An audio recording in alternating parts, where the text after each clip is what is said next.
Shalom. Shalom. Kembali lagi kita bertemu di Mukjizat Zaman Now. Lebih semangat ya semuanya untuk bertemu di malam hari ini kita. Mari kita sama-sama menyaksikan Mukjizat Zaman Now untuk kita bertumbuh, berkembang bersama-sama. Dalam nama Yesus kita memulai ibadah kita malam hari ini. Mari saya undang semuanya, saudara terkasih, Bapak Ibu, untuk kita satukan hati kita. Tuhan Yesus, terima kasih atas kebaikan-Mu Tuhan untuk semua hidup kami. Dan juga untuk malam hari ini kami satukan hati kami di Mukjizat Zaman Now ini. Karena kami percaya Tuhan, mukjizat-Mu pasti terjadi untuk hidup kami semua. Begitu juga di malam hari ini. Siapapun kami, dimanapun kami berada Tuhan, kami mau satukan hati kami. Biarlah Engkau ada dan Engkau bertahta di setiap pujian penyembahan kami dan setiap ibadah kami. Terjadilah Tuhan Yesus. Terima kasih Tuhan. Dalam nama Tuhan Yesus, haleluya, amin. Mari kita sama-sama naikkan pujian untuk kita mulai ibadah kita malam hari ini. Tuhan tiap jam ku memerlukan Engkaulah yang memberi sejahtera penuh setiap jam ya Tuhan. Jika ku perlukan, ku datang juru selamat, berkatilah.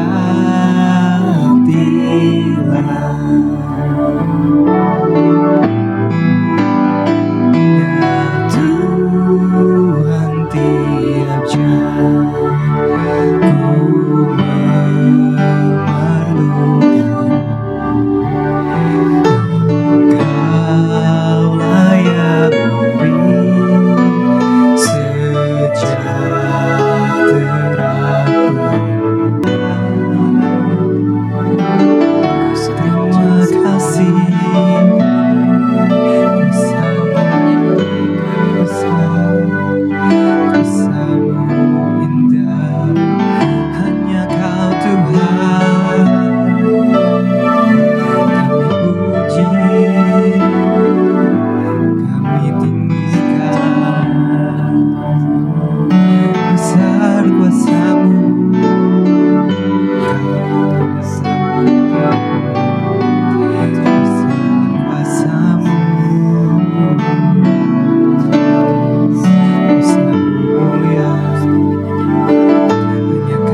sepanjang hidupku, kebenaran-Mu dan perkenanan-Mu mengikutiku sepanjang hidupku.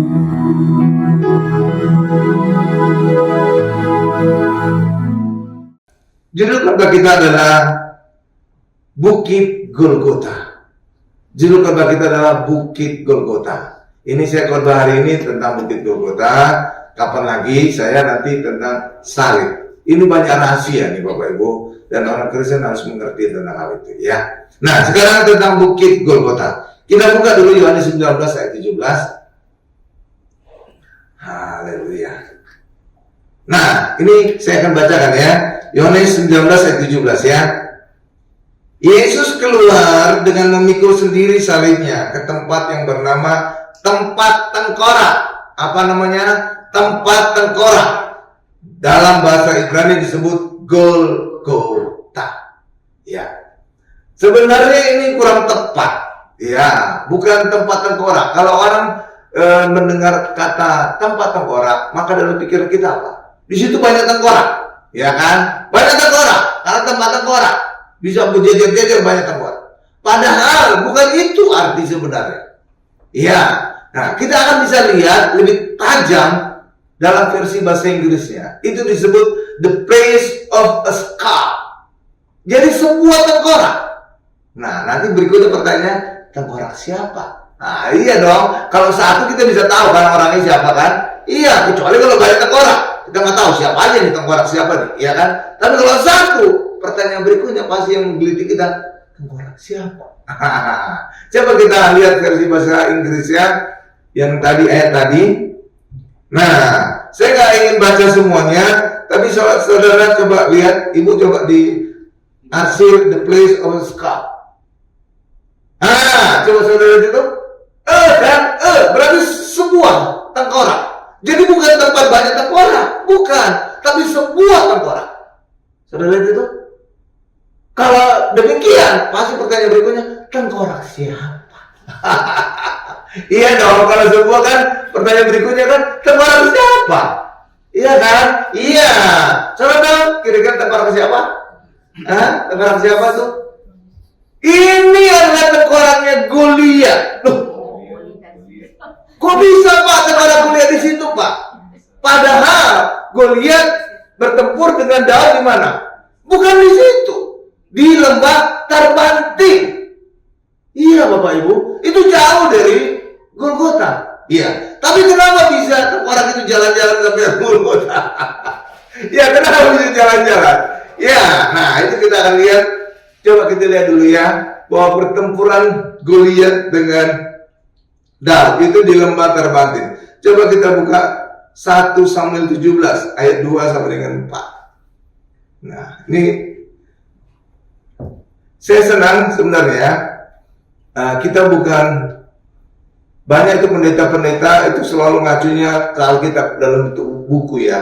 Makanya seringkali mereka ketika mulai khotbah bertanya, siapa yang bawa Alkitab? Gitu kan. Kalau menurut saya itu jadul, zaman dulu. Kenapa? Karena sekarang kita handphone juga bisa punya Alkitab. Iya kan? Iya. Dan saya lebih senang demikian. Kenapa? Karena sekarang handphone selalu kita bawa kemana-mana. Iya, sehingga orang berkata lebih baik ketinggalan dompet daripada ketinggalan handphone. Iya kan? Iya. Nah, ketika Alkitab ada di handphone, maka di mana saja, kapan saja saudara bisa baca Alkitab. Lagi nunggu antrian, lagi di bis, lagi ya segala macam selalu bisa kan? Iya. Jadi kapan saja, di mana saja minumnya Coca-Cola. Oh benar. Bisa baca Alkitab, benar ya Bapak Ibu ya? Iya. Jadi nggak jadul banget pakai buku gitu. Kalau buku kan orang Kristen rada risih juga. Dulu itu orang Kristen bawa Alkitab aja rada malu. Dibungkus koran. Iya, dibungkus koran. Ya sekarang kan dia praktis kan? Iyalah. Tinggal kita baca di mana saja baca. Bahkan juga sekarang Alkitab itu kita gampang nyari, misalkan tentang Roh Kudus kita bisa tampilkan, ya kan? Aplikasi kan ada kan? Kalau zaman dulu tahu nggak saudara? Pendeta itu harus punya dua, satu Alkitab, dua konkordansi. Kenapa? Konkordansi itu indeks untuk mencari sesuatu di Alkitab, indeks. Jadi misalkan tentang Roh Kudus, dia lihat di indeksnya, oh ada di sini, ada di sini. Kalau zaman sekarang kan nggak perlu pakai handphone, tinggal search saja udah ketemu kan? Iya, zaman jadul, bener itu kita sama ada konkordansi. Ya kalau sekarang kan nggak ada lah gitu, nggak zaman lagi ya. Jadi saya sarankan kita di handphone aja cukup ya. Nah makanya saya nggak pernah belum khotbah siapa yang bawa Alkitab, aduh jadul banget itu pendeta. Dan saya yakin pendeta itu Alkitabnya nggak pernah ganti. Kenapa? Saudara tahu kenapa? Karena di Alkitab itu banyak catatannya. Jadi ketika dia ganti Alkitab, catatannya jadi hilang. Makanya sampai busuk gitu Alkitab. Iya, coba saudara lihat deh. Yang pendeta yang masih bawa Alkitab, itu udah lama sekali. Kenapa? Catatannya nggak ada banyak di situ. Jadi kalau dia ganti Alkitab baru hilang itu catatannya, iya kan? Iya. Kalau kita kan sekarang lain. Oke, kita kembali ke ayat tadi. Lihat ini ayat di mana Goliat bersama Daud bertempur itu di lembah Karbantin. 1-17 ayat 2-4. Demikian. Saul dan orang-orang Israel berkumpul juga dan berkemah di lembah Elah. Mereka bersiap-siap untuk menghadapi serangan orang Filistin. Demikianlah barisan orang Filistin berdiri di sebuah bukit dan barisan orang Israel di bukit yang lain, dan di antaranya ada sebuah lembah. Ya, maka seorang jago berkelahi. Oh, sekarang namanya jago berkelahi ya. Kemarin itu apa ya terjemahannya? Nah, ya pokoknya sekarang jadikan jago berkelahi. Kemarin itu bukan ya pendekar atau apa gitu ya, pahlawan gitu. Ini sekarang jago berkelahi.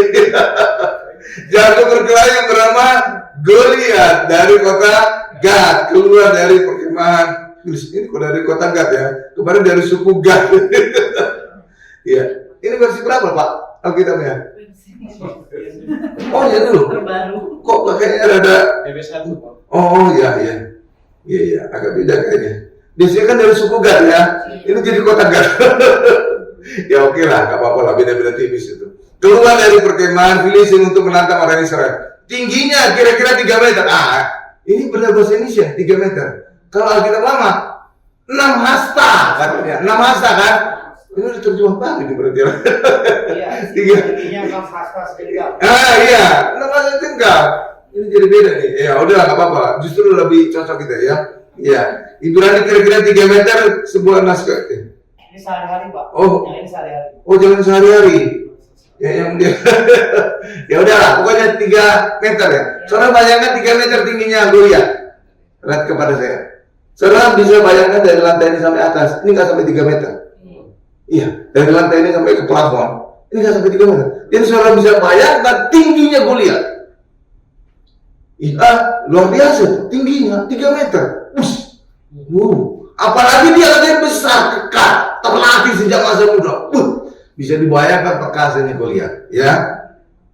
Coba lanjutkan lagi deh bacaannya. Ada lagi sesuatu yang saya ingin tunjukkan kepada saudara. Ia memakai topi. Ini sekarang topi. Nah, sebelumnya itu ketopong ya. Nah, ini udah berubah nih sedikit. Agak kagum juga. Ya kan? Topi tembaga ya. Kalau bahasa yang sebelumnya itu ketopong. Nah, ketopong itu topi tembaga atau helm, ya oke. Dan baju perang tembaga. Sebelumnya baju jirah. Yang beratnya kira-kira 57 kilogram. Sekarang udah ukurannya udah kilogram. Kemarin tuh berapa? Sikap. Iya, biasanya gitu ya. Oke ya. Nah, saudara lihat itu Goliat pakai helm ya, topi ya. Ya. Saudara situ ada pertanyaan, ada sesuatu menggelitik. Kenapa dia pakai topi tembaga atau helm tembaga, tapi dia bisa tembus kepalanya oleh batunya ali-ali Goliat, batu ali-ali Daud? Saya pernah bertanya, kenapa bisa tembus Pak? Kan nggak mungkin tembaga bisa tembus dengan batu Pak. Saudara saya aja baca kita tuh kritis dan juga coba membayangkan, kok bisa tembus ya kepalanya Goliat ya? Ya kan? Saudara tahu kenapa? Baca ayat selanjutnya. Di sini rahasianya. Ya, lanjut. Dia memakai penutup kaki. Terus. Dari tembaga. Ya, bukan terus lagi. Atau apa? Terus, enggak. Coba baca 1 Samuel 17 ayat 43. Di sini rahasianya, kenapa Goliat bisa tembus kepalanya oleh batunya si Daud, padahal dia pakai topi atau helm tembaga. Nih, lihat ayat 43. Nih saya bacakan ya. Ini rahasianya. Kata Goliat kepada Daud, untuk apa tongkat itu? Apakah kau anggap aku ini anjing? Nah gitu. Lalu Daud dikutukinya demi para dewa. Lihat kepada saya. Jadi pada saat Daud datang dengan tongkat dan Goliat merasa terhina, dia merasa dia akan seperti anjing. Pada saat itulah dia melepaskan semua baju perangnya. Karena Goliat berpikir, ngapain aku pakai baju perang lengkap kalau lawanku hanya pakai tongkat? Iya kan? Saudara bisa kebayang kira-kira mengimajinasikan, ngapain Goliat pakai baju perang? Dia udah raksasa, dia besar, dia terlatih sejak muda. Dia pakai baju perang lengkap, sedangkan Daud cuma pakai tongkat. Itu kan mempermalukan, menghina kan? Makanya ketika dia lihat Daud hanya pakai tongkat, dia berkata, emangnya aku ini anjing? Maka dia lepaskan semua perlengkapan perangnya. Dia lepaskan helmnya, dia lepaskan baju jiranya, dia lepaskan semua tongkatnya, dia lepaskan semua perisainya. Hai Daud, akan kosong saja, aku bisa mematikan. Iya kan? Dia kan raksasa kan? Seperti saudara lah, kalau raksasa lawan saudara kecil, ngapain aku pakai semua baju perang? Benar kan? Iya, dia lepaskan helmnya, dia lepaskan baju jiranya, dia lepaskan semua peralatan perangnya. Mari Daud, aku tangan kosong saja bisa mengalahkan kamu. Tapi disitulah justru kelemahannya. Pada saat dia lepaskan ketopongnya, maka kepalanya terbuka. Berarti itu kepalanya terbuka, nggak ada lagi helm tembaga yang melindungi kepalanya. Dan justru pada saat itu Daud dengan alirannya tembuslah kepalanya Goliat. Lihat itu.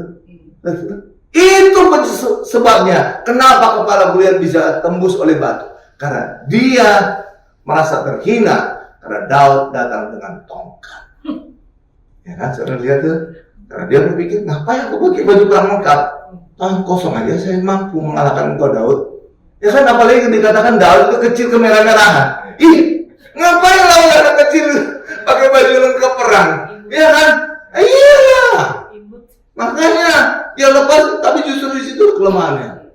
Kenapa? Saat itulah Daud kemudian memutar alirannya, batunya tembus ke kepala Goliat. Saudara itu? Ya? Iya. Luar biasa. Oke? Nah, terus ceritanya lagi. Lalu kemudian Daud mendatangi Goliat. Lalu pedangnya Goliat sendiri dipakai oleh Daud memenggal kepalanya Goliat. Lalu kepala itu kemudian dibawa kepada Raja Saul. Untuk apa kepala itu dibawa kepada Raja Saul? Karena tahu kenapa? Emangnya Raja Saul ingin jadi sop kepala ikan? Sebab sop kepala ikan Batam itu enak. Tapi kalau sup kepala Goliat, itu dijai itu baru ya. Iya kan? Saudara pernah bertanya, ngapain nih Daud bawa kepalanya Goliat? Itu udah gede, berdarah-darah lagi kan? Iya kan? Ngapain? Saudara tahu kenapa? Karena Raja Saul menjanjikan 3 hadiah kepada setiap orang yang bisa mengalahkan Goliat. 1, orang itu akan dinikahkan dengan putrinya Raja Saul, atau orang itu jadi mempelai. Lihat itu pertama apa? Pertama itu jadi mempelai karena dinikahkan dengan putrinya Raja Saul. Nah, yang kedua apa? Janji Raja Saul, hadiah apa? Yang kedua adalah diberikan harta yang banyak. Yang ketiga, orang itu bersama keluarganya dibebaskan dari pajak kerajaan. 3 ya. 1 apa? Akan dijadikan jadi mempelai. Yang kedua, akan diberikan harta yang banyak. Yang ketiga, akan dibebaskan dari pajak kerajaan. Oke, 3 ya. Ternyata, oh ini luar biasa, ini singkapan ya. Mudah-mudahan saudara, itu tuh artinya. Ingin tahu ya? Nungguin ya.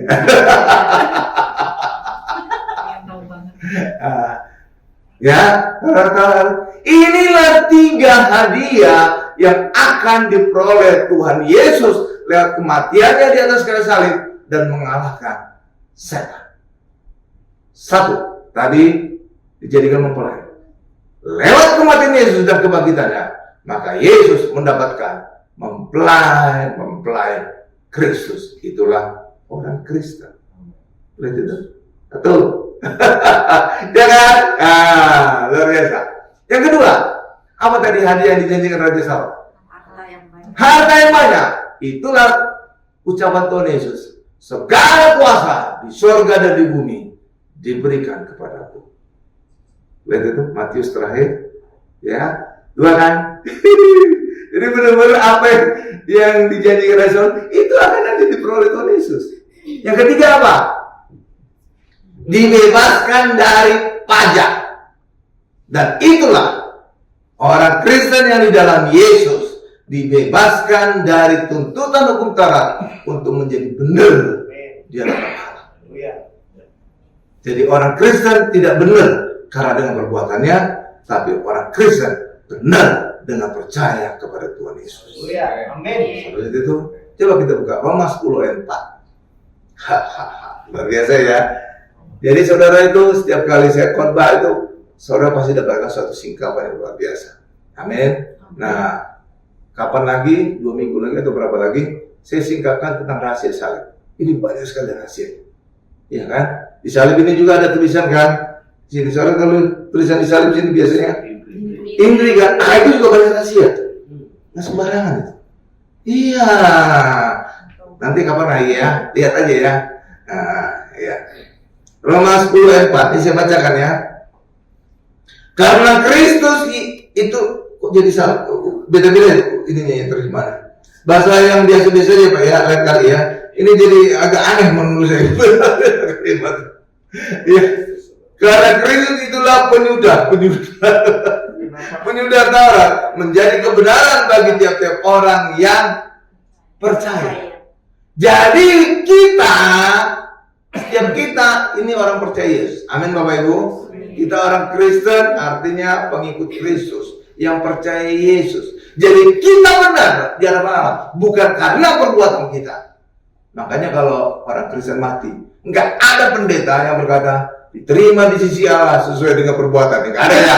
Oh dipecat itu langsung pendeta. Itu kan tetangga sebelah kan. Karena mereka memang berdasarkan perbuatannya. Makanya kalau mereka meninggal disebut diterima di sisi Allah sesuai dengan perbuatannya. Kalau orang Kristen nggak ada, ya kan nggak ada kan pendeta ngomong gitu kan? Wah kalau ada itu untuk pendeta itu. Ya kan? Kenapa? Karena orang Kristen benar bukan karena perbuatan kita, tapi karena percaya kita kepada Yesus. Kok bisa gitu Pak? Saudara kejar lagi. Kenapa bisa gitu Pak? Gini ceritanya. Misalnya saudara makan di restoran. Saudara harus bayar kan? Ya harus bayar dong. Orang nggak dipukuli satu saudara. Iya lah, ya kan? Iya. Tapi ada satu cara yang saudara tidak perlu bayar, tapi cukup percaya. Gimana Pak? Kasih tahu dong caranya. Nggak perlu bayar, tapi cukup percaya. Kan ingin tahu kan? Iya dong. Makan tapi nggak perlu bayar. Cukup percaya. Gimana caranya Pak? Nah, gini caranya. Ketika saudara makan di restoran, tiba-tiba di situ ada orang yang kenal saudara, ngelihat saudara. Saudara nggak lihat dia yang lihat saudara. Itu teman saya, dia makan. Gitu. Ternyata dia selesai duluan, lalu kemudian dia mau bayar di kasir. Lalu dia kemudian bilang sama kasir, itu Pak orang yang ganteng itu, sudah saya kenal. Saya bayarin makanannya. Nah gitu. Lalu dia kemudian membayar makanan yang dimakan, termasuk juga makanan saudara. Oke? Lalu kemudian tiba saatnya saudara selesai makan. Saudara kan datang ke kasir kan? Ya kan? Ya, berapa Pak makan saya? Lalu kasirnya bilang, Pak, tadi ada teman Bapak, sudah bayarin Bapak makanan. Tapi karena dia buru-buru langsung pergi, nggak ngasih tahu Bapak dulu. Gitu. Lalu apa sikap saudara? Ada dua. Saudara percaya atau saudara tidak percaya? Ya kan? Saudara tidak percaya, jarang-jarang orang terakhir saya. Sebentar lagi hujan kan? Ya kan? Ya kan? Jangan-jangan ini jebakan Batman. Saya bayar aja. Ya kan? Artinya saudara nggak percaya, maka saudara bayar dengan uang saudara. Tapi ada satu lagi, saudara percaya bahwa ada teman saudara yang berbaik hati kepada saudara, maka saudara bisa melenggang keluar dari restoran itu tanpa bayar. Benar? Benar Bapak Ibu? Benar kan?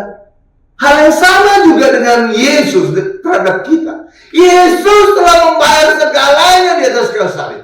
Bagi kita hari ini, percaya nggak kepada Yesus? Gitu Bapak Ibu. Kalau saudara percaya, maka apa yang Yesus kerjakan di atas kayu salib itu menjadi bagian kita. Tapi banyak di luar sana yang tidak percaya Yesus, maka mereka sendiri yang harus membayar dosa mereka. Paham Bapak Ibu? Paham? Nah, orang Kristen pintar. Tahu yang enak. Ya kan? Iya. Makanya kita hari ini tidak perlu lagi mengerjakan hukum Taurat untuk menjadi benar di hadapan Allah. Karena hukum Taurat itu standar kebenaran, kekudusan, kebaikan. Jadi orang harus mengerjakan hukum Taurat supaya memenuhi standar di hadapan Allah, supaya baik di hadapan Allah, supaya benar di hadapan Allah. Itulah kehidupan orang Israel dalam perjanjian lama. Tapi ketika Yesus datang, Yesus menggenapi hukum Taurat dengan mati di atas kayu salib. Sehingga bagi orang Kristen tidak perlu lagi melakukan hukum Taurat untuk menjadi benar di hadapan Allah, tapi cukup percaya kepada Yesus yang telah menggenapi hukum Taurat. Paham Bapak Ibu? Gitu. Enak ya orang Kristen pintar. Tahu yang enak ya? Iya. Jadi karena itulah orang Kristen hari ini kita benar bukan karena perbuatan kita, tapi kita benar karena percaya kita. Ya lihat itu? Iya. Makanya luar biasa sekali ya. Iya kan? Iya. Karena itulah bagi kita hari ini Bapak Ibu, orang Kristen itu kita hari ini benar bukan karena perbuatan kita. Makanya ketika orang Kristen mati, tidak pernah pendeta berkata diterima di sisi Allah sesuai dengan perbuatan kita. Apa? Dipecat oleh pendeta. Tapi hari ini kita benar di hadapan Allah karena percaya kita kepada Yesus. Amin. Nah, kembali lagi kepada kisah Goliat dan Daud. Jadi Daud itu menenteng kepalanya Goliat kepada Raja Saul untuk mendapatkan 3 hadiah tadi. Iya Bapak Ibu, iya kan? Iya, iya, dan benar kan? Saudara tahu kan? Daud kemudian menikah dengan putrinya Saul kan? Iya, iya, cuma akhirnya bukan happy ending. Ya kan? Tapi minimal udah nikah aja sama putrinya Saul ya. Udah tergenapi. Ya. Dan kemudian kepala Goliat itu dikubur oleh Daud di sebuah bukit. Nama bukit itu Gal Goliat. Tapi kemudian bukit itu dengan berjalannya waktu berubah nama menjadi Golgota. Jadi sekarang saudara tahu, Golgota artinya tempat sebuah tengkorak. Dan tengkorak itu adalah tengkoraknya Goliat. Tetapi zaman dulu ada kerajaan Inggris. Sebelumnya itu yang berkuasa atas Israel itu kerajaan Ottoman atau Turki. Maka masuklah tentara Inggris di bawah pimpinan Jenderal Gordon. Bukan Flash Gordon ya Bapak, Gordon, ya. Nah, nggak tahu gimana, lagi dia gimana gitu, dia lihat ada tebing yang berbentuk tengkorak, dan dia berpikiran itulah bukit Golgota, karena dia pikir bukit Golgota itu adalah bukit seperti tengkorak. Coba kita tampilkan ya. Nah, ini adalah tampilannya, bukit seperti tengkorak. Tapi ini bukan Golgota, karena Golgota artinya adalah bukit sebuah tengkorak, bukan bukit seperti tengkorak. Nah, ini mirip tengkorak nggak Bapak? Iya. Beda-beda tipis ya, 11-12 ya. Ini yang dilihat oleh Jenderal Gordon itu, sehingga dia berpikiran ini. Dan ini adalah sebuah tebing batu. Dan tebing batu ini adalah sekarang tempat itu adalah Garden Tomb di Israel. Nah, ini adalah Golgota versinya orang Kristen Protestan. Iya. Sedangkan orang Katolik dan segala macam itu menganggap Holy Sepulchre. Itulah Golgota yang mereka anggap. Sehingga apa? Jalan Via Dolorosa atau jalan penderitaan itu ujungnya di Holy Sepulchre tadi, gereja Holy Sepulchre. Dan itulah mereka berpikir itulah Golgota sebenarnya. Itu versinya orang Katolik. Tapi versinya orang Protestan adalah Garden Tomb. Dan di Garden Tomb itu salah satu tebingnya berbentuk tengkorak. Nah, ini saya udah 4 kali ke Israel jadi sudah lihat begini bawahnya. Ya. Dan itu, ya. Kapan-kapan kita ke Israel juga ya. Amin. Amin. Iya. Saya cukup bisa menjelaskan Israel, benar Bapak Ibu. Kenapa? Karena dulu pertama kali saya sebelum berangkat ke Israel, saya minta tour guide-nya itu buku tentang Holy Land. Saya baca dulu. Jadi saya baca sebelum saya berangkat ke Israel. Sehingga ketika saya ke Israel, saya tinggal konfirmasi. Oh, ini tuh Golgota. Oh, ini tuh Via Dolorosa. Jadi saya ngerti background-nya. Banyak pendeta udah puluhan kali ke Israel, mungkin mereka cuma lihat luar-luarnya aja. Tapi saya tahu background-nya, cerita dari suatu tempat. Makanya saya cukup banyak bisa menjelaskan ketika kita nanti kapan-kapan ke Israel ya. Amin. Amin. Bahkan kita juga nanti dibaptis di Sungai Yordan seperti Tuhan Yesus. Dan juga kita ya 2 tempat yang nanti akan saya coba selalu sertai.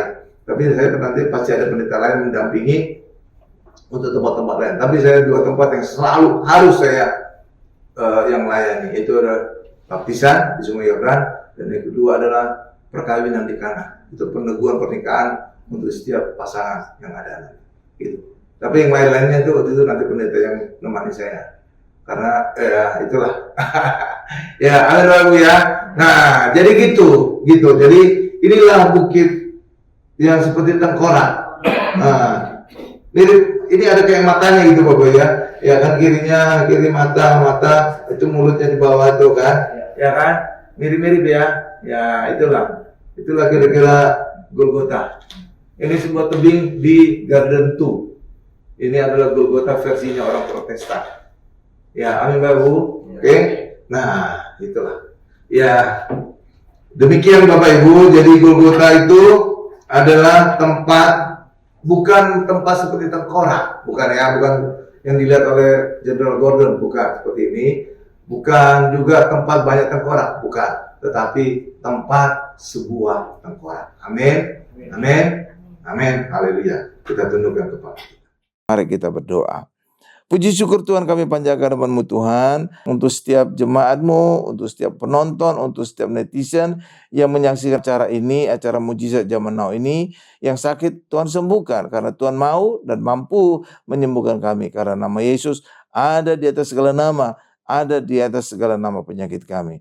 Demikian juga usaha pekerjaan kami juga Tuhan berkati karena Tuhan kaya menjadi miskin agar kami menjadi kaya, agar kami diberkati. Terima kasih Tuhan Yesus, terima kasih. Apapun masalah kami Tuhan, kami percaya bersama dengan Yesus kami selalu punya solusi. Demikian juga Tuhan berikan damai di dalam keluarga kami, damai Kristus sehingga suami istri tetap menjaga kasih mula-mula, tetap mengasihi orang tua, mengasihi anak, anak menghormati orang tua dan mengasihi orang tua. Terima kasih Tuhan Yesus, berkati usaha pekerjaan kami, berkati juga istri yang di ibu rumah tangga, berkati juga anak-anak kami yang sedang studi sekolah, agar anak-anak kami menjadi anak sehat, cerdas, dan selalu dapat beasiswa, baik sekolah di luar negeri maupun di dalam negeri. Berkati mereka sampai studi S3-nya lulus dengan beasiswa.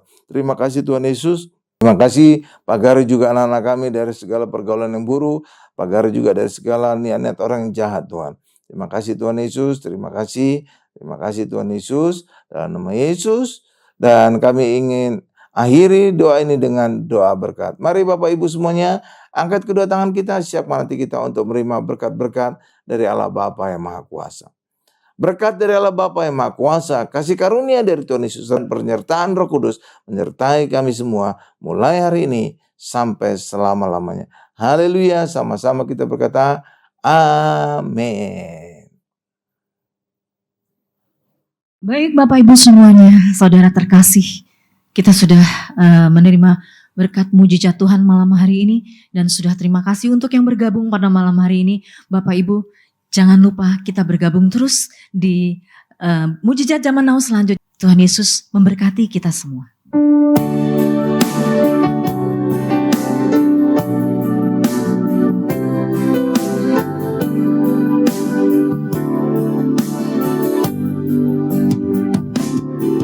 El Shaddai,